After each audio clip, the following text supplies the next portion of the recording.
안녕하세요. 사랑하는 성도님, 구원의 주님이 우리와 함께 하십니다. 우리와 함께 하시는 주님을 찬양합니다. 기도합시다. 사랑과 은혜의 주님, 오늘도 저희들은 주님을 바라고 주님을 의지하고 주님을 구합니다. 말씀으로 주시는 주님의 음성, 오늘도 놓치지 않게 하여 주시옵소서. 저의 마음이 열려지고 또 주시는 말씀을 잘 깨달을 수 있도록 지혜를 주시며 말씀대로 살아갈 수 있도록 저희들을 의의 길로 인도하여 주시옵소서.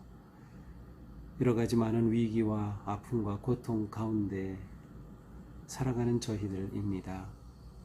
하지만 이런 상황 속에서도 주님을 향한 저희의 마음 흔들리지 않도록 끝까지 주님을 의지하고 신뢰하며 믿음으로 나아가도록 잡아 주시옵소서. 예수님 이름으로 기도합니다. 아멘. 네, 오늘 말씀은 시편 88편입니다. 시편 88편 1절부터 18절까지입니다. 여호와 내 구원의 하나님이여, 내가 주야로 주 앞에서 부르짖었사오니 나의 기도가 주 앞에 이르게 하시며 나의 부르짖음에 주의 귀를 기울여 주소서. 무릇 나의 영혼에는 재난이 가득하며 나의 생명은 수월에 가까웠사오니 나는 무덤에 내려가는 자같이 인정되고 힘없는 용사와 같으며 죽은 자 중에 던져진 바 되었으며 죽임을 당하여 무덤에 누운 자 같으니이다. 주께서 그들을 다시 기억하지 아니하시니 그들은 주의 손에서 끊어진 자니이다. 주께서 나를 깊은 웅덩이와 어둡고 음침한 곳에 두셨사오며 주의 노가 나를 심히 누르고 주의 모든 파도가 나를 괴롭게 하셨나이다. 셀라. 주께서 내가 아는 자를 내게서 멀리 떠나게 하시고 나를 그들에게 가증한 것이 되게 하셨사오니 나는 갇혀서 나갈 수 없게 되었나이다. 곤란으로 말미암아 내 눈이 쇠하였나이다. 여호와여, 내가 매일 주를 부르며 주를 향하여 나의 두 손을 들었나이다. 주께서 죽은 자에게 기이한 일을 보이시겠나이까? 유령들이 일어나 주를 찬송하리이까? 셀라. 주의 인자하심을 무덤에서 주의 성실하심을 멸망 중에서 선포할 수 있으리이까? 흑암 중에서 주의 기적과 이즘의 땅에서 주의 공의를 알 수 있으리이까? 여호와여, 오직 내가 주께 부르짖었사오니 아침에 나의 기도가 주의 앞에 이르리이다. 여호와여, 어찌하여 나의 영혼을 버리시며 어찌하여 주의 얼굴을 내게서 숨기시나이까? 내가 어릴 적부터 고난을 당하여 죽게 되었사오며 주께서 두렵게 하실 때에 당황하였나이다.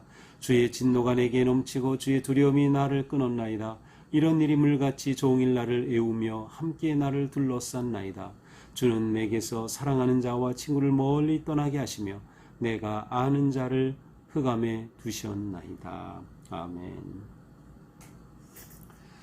자, 시편 88편은 성경에 나오는 탄식시 가운데 가장 대표적인 시로 꼽히고 있습니다. 보통 애통의 시라고도 설명을 하죠. 표제를 보니까 고라자손의 찬송시. 고라자손은 이제 어제도 짧게 말씀드렸죠. 예배 또 찬양 인도자 고라. 그런데 찬송시라고 되어 있어요. 하지만 실제로 오늘의 시편 내용에는 주님을 찬양한다고 하는 표현은 단 하나도 나오지 않고 있습니다. 그래서 시편 중에서 찬양 부제의 시로 꼽히기도 합니다. 또 표제에 보니까 에스라인 헤만의 마스길 인도자를 따라 마할라르안롯에 맞춘 노래라고 되어 있습니다. 헤만이라고 하는 사람은 성가대 지도자 정도로 이렇게 보면 좋을 것 같아요. 지휘자라고도 할 수 있고요. 음악 감독이라고도 할 수 있는 사람입니다. 그래서 오늘 시는 이 헤만의 개인 탄식시이면서 고라자손의 찬송시로 분류되어 있습니다. 자, 이렇게 시작되죠. 여호와 내 구원의 하나님이여, 내가 주야로 주 앞에서 부르짖었사오니. 자, 지금 이 시인은 하나님을 구원의 하나님이라고 부릅니다. 이 시인이 하나님께 고백하는 하나님의 가장 중요한 모습은 구원하시는 하나님, 간절한 기도자는 하나님을 구원의 하나님으로 고백할 수밖에 없겠지요. 2절입니다. 나의 기도가 주 앞에 이르게 하시며 나의 부르짖음에 주의 귀를 기울이소서. 자, 이 시인은 주야로 주님께 부르짖었으니 기도가 주님 앞에 이르게 하시며, 보통 상달한다 하고 말하죠. 주님 앞에 이르게 하시며 나의 부르짖음에 주의 귀를 기울여 주소서. 1, 2절만 보더라도 이 시인은 지금 이 기도를 오랫동안 해온 것 같습니다. 이 기도가 금방 응답이 되었다고 하면 내가 주야로 부르짖었습니다. 이제 주님 앞에 제 기도가 도달하기를, 그래서 주님께서 제 부르짖음에 귀를 기울여 주시길 바랍니다 라는 이러한 간절한 호소는 하지 않았을 것이기 때문이죠. 무엇인가 지금 기도하는 이 시인에게 해결되지 않는 큰 어려움이 놓여 있습니다. 어떤 상황 속에서 기도하는 것일까요? 3절입니다. 나의 영혼에 재난이 가득하다. 영혼이 흔들리고 있습니다. 영혼에 문제가 닥쳐오고 있어요. 나의 생명은 수월에 가까웠으니, 수월은 보통 죽음이라고 볼 수 있는데 지금 생명의 위협을 받고 있습니다. 그래서 그의 모습은 마치 거반 죽은 사람처럼 되었어요. 4절 나는 무덤에 내려가는 자같이 인정되고 힘없는 용사 같으며, 도움 요청하기조차도 어려운 그러한 고통 가운데 기력이 하나도 없는, 아마도 질병으로 쇠약해진 모습인지도 모르겠습니다. 그렇게 그는 너무도 약하고 기력이 없는 모습으로 주님께 호소하고 있습니다. 5절입니다. 죽은 자 중에 던져진 바 되었으며 죽임을 당하여 무덤에 누운 자 같으니이다.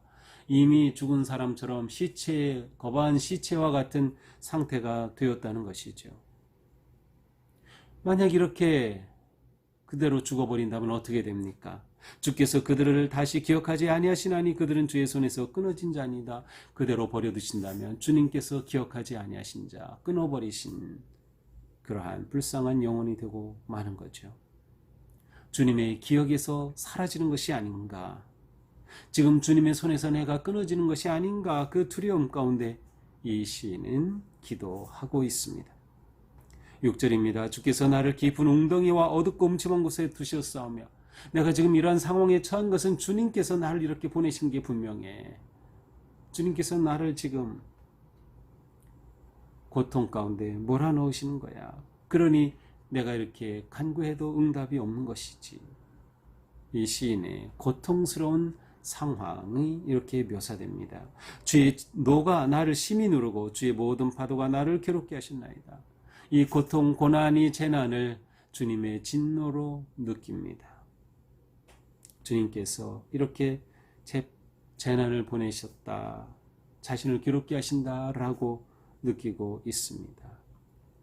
주님께서 나를 이렇게 하셨다라고 생각하니 그것은 영적인 절망감의 표현입니다. 그의 영적인 상태가 말이 아닙니다.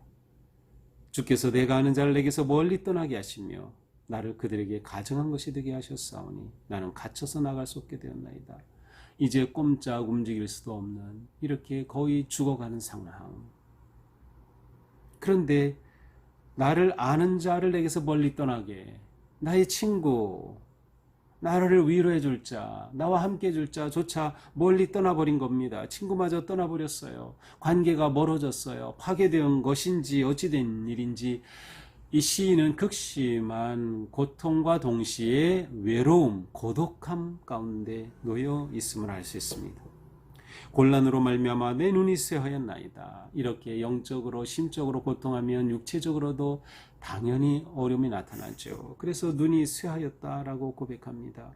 여호와여, 내가 매일 주를 부르며 주를 향하여 나의 두 손을 들었나이다. 그는 지금 두 손을 들고 주님께 기도하였습니다. 이렇게 매일 기도하였습니다. 이렇게 주야로 기도하고 있습니다. 왜 그렇게 기도합니까? 응답, 해결이 오직 주님께만 있음을 아직 확신하고 있기 때문입니다. 주께서 죽은 자에게 기이한 일을 보이시겠나이까? 유령들이 일어나 주를 찬송하리이까? 이제 이 시인은 하나님 앞에 질문을 합니다. 뭐라고 합니까? 죽은 자에게 기이한 일을 보이시겠나이까? 이미 죽은 영혼 하나님께서 아무것도 보이시지 않으시는 거죠. 유령들이 일어나 주를 찬송을 해. 죽은 자들의 원혼이 주님을 찬송하겠습니까? 11절 주의 인자하심을 무덤에서 주의 성실하심을 멸망 중에서 선포할 수 있으리까? 제가 죽어버리면, 제가 무덤으로 가버리면 제가 거기서 어떻게 주님을 선포할 수 있겠습니까? 주님의 위대하심을 어떻게 선포할 수 있겠습니까? 흑암 중에서 주의 기적과 이즘의 땅에서 주의 공의를 알 수 있으리까? 이렇게 다 사라지고 난 후라면 거기에 주님의 정의 공의가 무슨 소용이 있겠습니까? 주님 앞에 질문을 하면서 아주 간절히 호소합니다. 죽으면 끝인데, 죽으면 주님께 아무것도 할 수도 없는데 이렇게 내버려 두시겠습니까? 라는 거죠.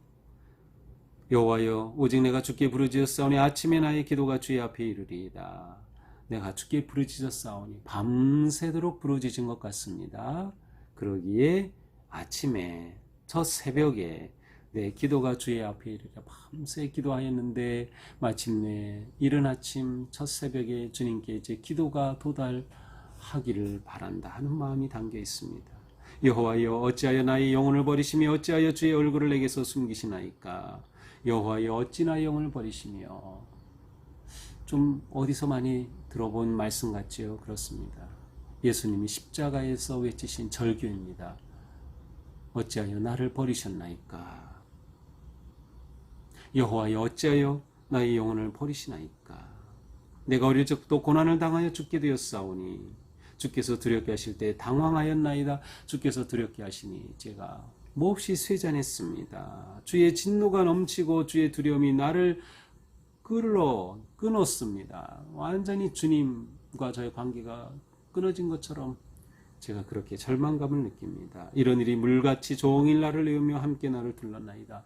온종일 쉬지 않고 저를 이렇게 고통 가운데 몰아넣으십니까?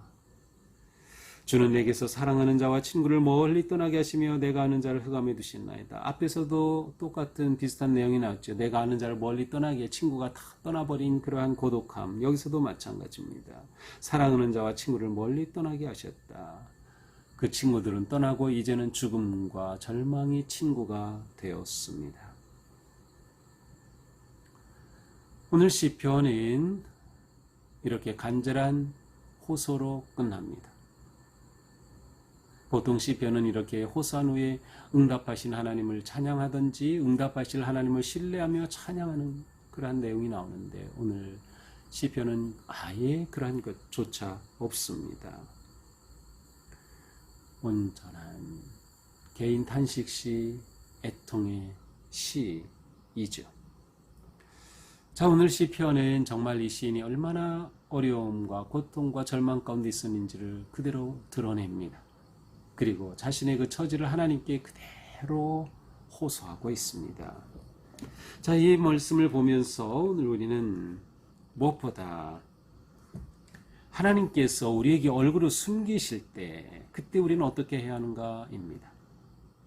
하나님께서 우리에게 얼굴을 숨기실 때 우리도 얼굴을 숨기면 안 됩니다. 하나님이 얼굴을 숨기시면 우리는 얼굴을 들어야 합니다. 하나님을 향해 들어야죠. 그렇습니다. 기도가 길입니다. 하나님을 향해 얼굴을 들고 손을 들어야 할 때입니다. 정말 이것이 우리에게는 힘든 일이고 신앙에 있어서 아주 중요한 때입니다. 하나님이 내게 눈을 감으신 것 같을 때에 나도 눈을 감으면 안 되는 거예요. 나는 눈을 떠서 주님을 보며 손을 들어 기도해야 하는 것이죠. 하나님이 침묵하실 때 나도 침묵하면 안 됩니다. 하나님은 침묵하셔도 나는 주님 앞에 울부짖으며 나아가야 하는 거죠.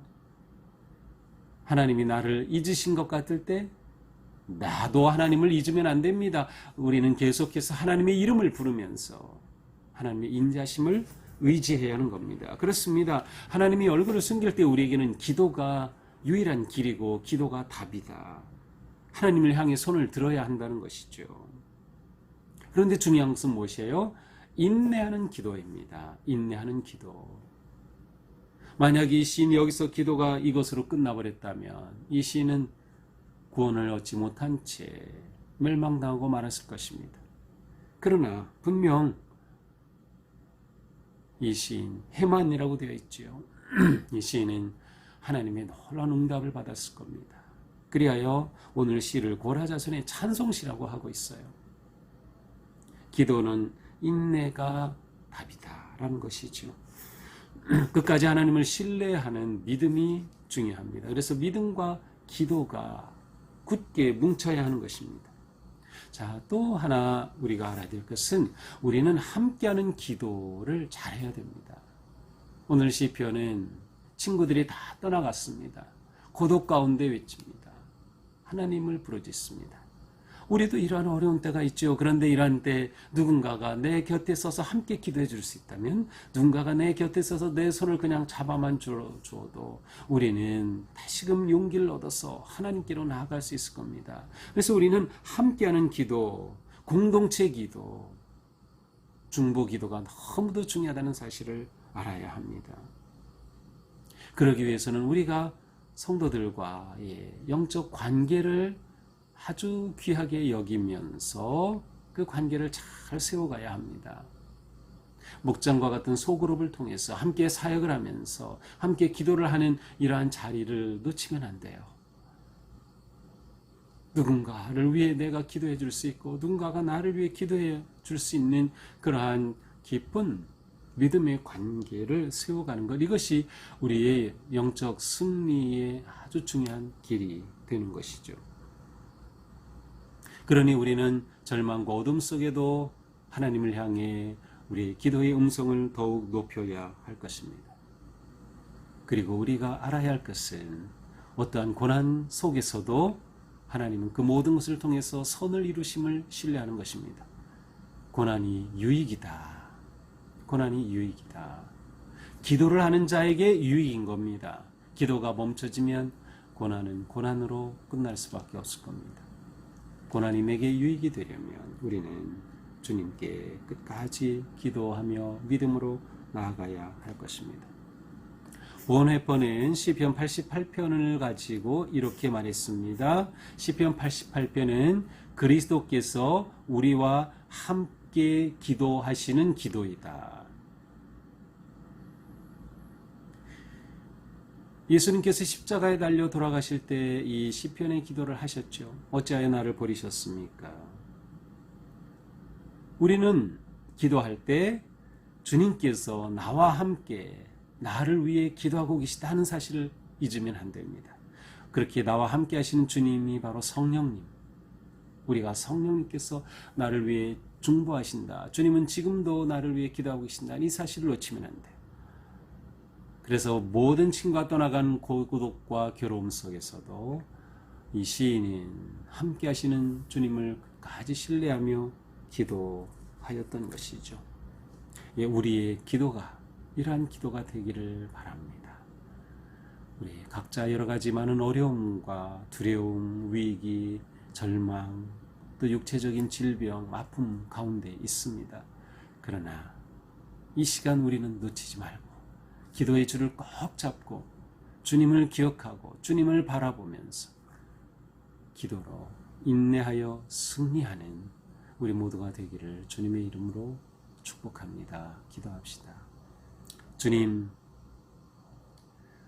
저희들의 기도조차 할 수 없을 만큼 지치고 힘들고 외로울 때 주님께서, 그리스도께서 나를 위해 나와 함께 이 시편으로 기도하심을 생각하면 저희들은 다시금 힘을 얻습니다. 주님, 어떤 상황에서도 기도를 놓지 않게 하여 주시고 더욱 기도의 자리를 지키며 기도의 줄을 잡으며 기도의 소리가 멈추지 않도록 저희들을 잡아 주시옵소서. 주님, 저희들을 일으켜 주시옵소서. 저희의 간절한 기도에 응답하여 주시옵소서. 언제까지 숨기시겠습니까? 주님, 저희의 부르짖음에 귀를 기울여 주시며 저의 간절함에 응답하여 주시옵소서. 예수님 이름으로 기도합니다. 아멘. 네, 오늘도 어떤 상황에서도 용기 잃지 않고 기도의 자리에 담대히 나가기를 축복합니다. 사랑합니다.